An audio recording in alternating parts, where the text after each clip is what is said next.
एक बार राजा धृतराष्ट्र ने भगवान श्री कृष्ण से कहा, हे केशव, मेरे 100 पुत्र मारे गए और मैं अंधा क्यों हुआ?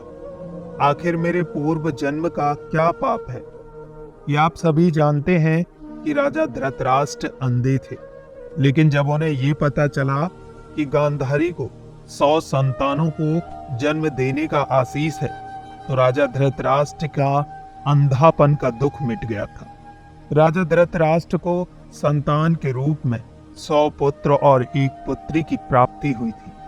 कुरुक्षेत्र में उनके 100 पुत्र मारे गए। एक पिता के लिए इससे बड़ी दुख की बात और क्या होगी कि एक पिता को अपने 100 पुत्रों का शोक मनाना पड़े।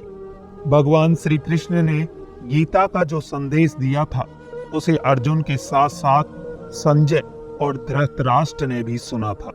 उस संदेश में भगवान श्री कृष्ण ने कहा था कि सब कुछ पूर्व जन्म पर निर्धारित है।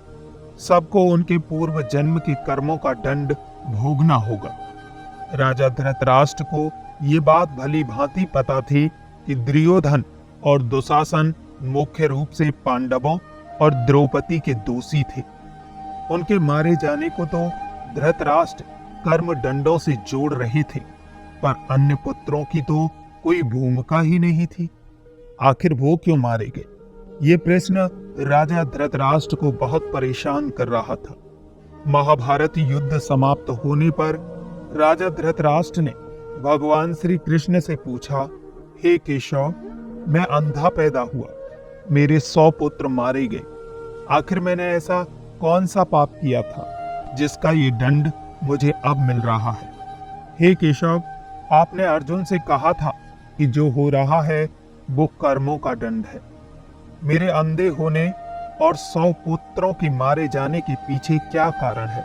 कृपया मुझे बताइए केशव, जो मैं अपने पुत्रों को खोने की पीड़ा से उभारने में मेरे काम आएगा। भगवान श्री कृष्ण ने कहा, हे महाराज धृतराष्ट्र, आपने ठीक सुना था कि कर्मों का दंड भोगना ही पड़ता है। कर्मों के दंड से आज तक कोई बच नहीं पाया।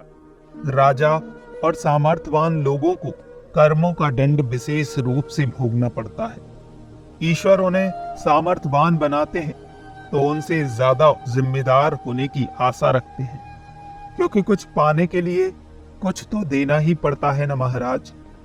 आप इस जन्म में भी राजा हैं और पूर्व जन्म में भी राजा थे, पर आपने कई पाप किए हैं। धृतराष्ट्र अधीर हो गए। धृतराष्ट्र बोले, हे केशव, मैंने इस जन्म में जो किया वो मेरे सामने है।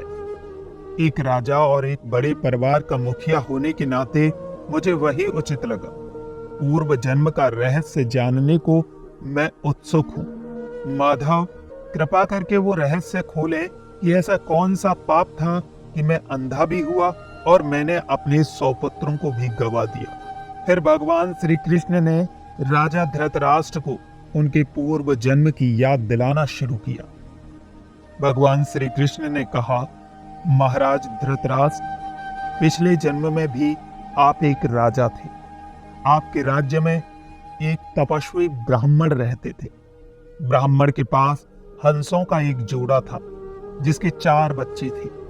ब्राह्मण उनसे अपने संतान के जैसा लगाव रखता था। एक बार उस ब्राह्मण को तीर्थ यात्रा पर जाना था, लेकिन हंसों की चिंता में वो नहीं जा पा रहा था। उसने अपनी चिंता एक साधु को बताई।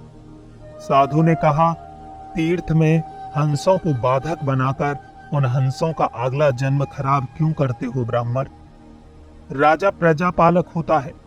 तुम और तुम्हारे हंस दोनों राजा की प्रजा हो। हंसों का राजा के संरक्षण में रहकर तीर्थ हो जाएगा। आप एक प्रजा पालक राजा थे, इसलिए ब्राह्मण को ये बात अच्छी लगी। वो ब्राह्मण आपके पास आया और अपनी सारी परेशानी आपको सुनाई। आपने ब्राह्मण को तीर्थ से लौट आने तक हंसों की रक्षा का दायित्व स्वीकार किया था। ब्राह्मण हंस और उसके बच्चों को आपके पास रखकर तीर्थ यात्रा को गया। हंस आपके महल के तालाब में ही पलने लगे, लेकिन आपको एक दिन मांस खाने की तीव्र इच्छा हुई। आप उस समय अपने महल के बाग में घूम रहे थे। और आपकी नजर हंसों पर पड़ी। आपने सोचा सभी जीवों का मांस खाया है, पर हंस का मांस आज तक नहीं खाया। इसका स्वाद आखिर कैसा होता होगा? और आप इसी विषय पर सोचते रहे और हंस का मांस खाने की इच्छा तीव्र होती चली गई और आप अपने आप को रोक न सके।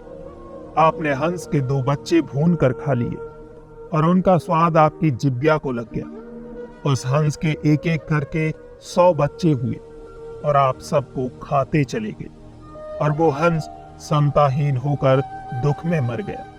कई साल बाद जब वो ब्राह्मण तीर्थ से लौटा और आपके पास आया, उसने आपसे अपने हंसों के बारे में पूछा, लेकिन वो हंस तो आपके लालच की बलि चढ़ चुके थे। फिर एक प्रजापालक राजा ये कैसे कह पाता कि उसने अपने प्रजा की संपत्ति को चुपके से लूट लिया? इसलिए आपने ब्राह्मण से कह दिया कि हंस बीमार होकर मर गए। ब्राह्मण आप पर पूरा भरोसा करता था। उसने आपकी बात मान ली और विलाप करते हुए घर चला गया। महाराज धृतराष्ट्र, आपने हंस के बच्चों को खाकर और फिर झूठ बोलकर एक साथ कई अपराध किए। आपने तीर्थ यात्रा पर गए ब्राह्मण के साथ विश्वासघात किया। जिसने आप पर इतना भरोसा किया, आपने प्रजा की धरोहर में डाका डालकर राजधर्म ही नहीं निभाया। आप तो लालच में आकर हंस के उन बच्चों को भी खा गए जो आपके पास आश्रय के लिए आए। इस तरह आपने उस असहाय का वध किया जिसे आपने आश्रय दिया।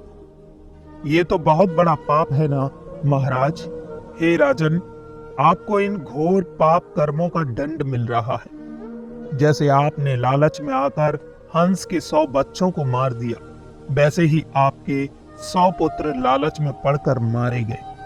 उन सब की जिह्वा भी आवश्यकता से अधिक उद्दंड थी। जिसने आप पर आंख बंद करके भरोसा किया, उस तीर्थ यात्री से आपने झूठ बोला और राजधर्म का पालन नहीं किया। अगर कोई आंख बंद करके विश्वास करे तो उसके साथ विश्वासघात नहीं करना चाहिए। इसी विश्वासघात के कारण आप अंधे और राजपाट में विफल हो गए। भगवान श्री कृष्ण ने कहा, सबसे बड़ा छल होता है विश्वासघात। आप उसी का फल भोग रहे हैं धृतराष्ट्र। दोस्तों, अगर आपको महाराज धृतराष्ट्र और भगवान श्री कृष्ण का ये संवाद पसंद आया हो तो लाइक, कमेंट और शेयर जरूर करें। साथ ही हमारे चैनल को सब्सक्राइब कर बेल आइकन दबाएं ताकि हमारी हर आने वाली स्टोरी का नोटिफिकेशन आप तक पहुंच सके। जय श्री कृष्ण।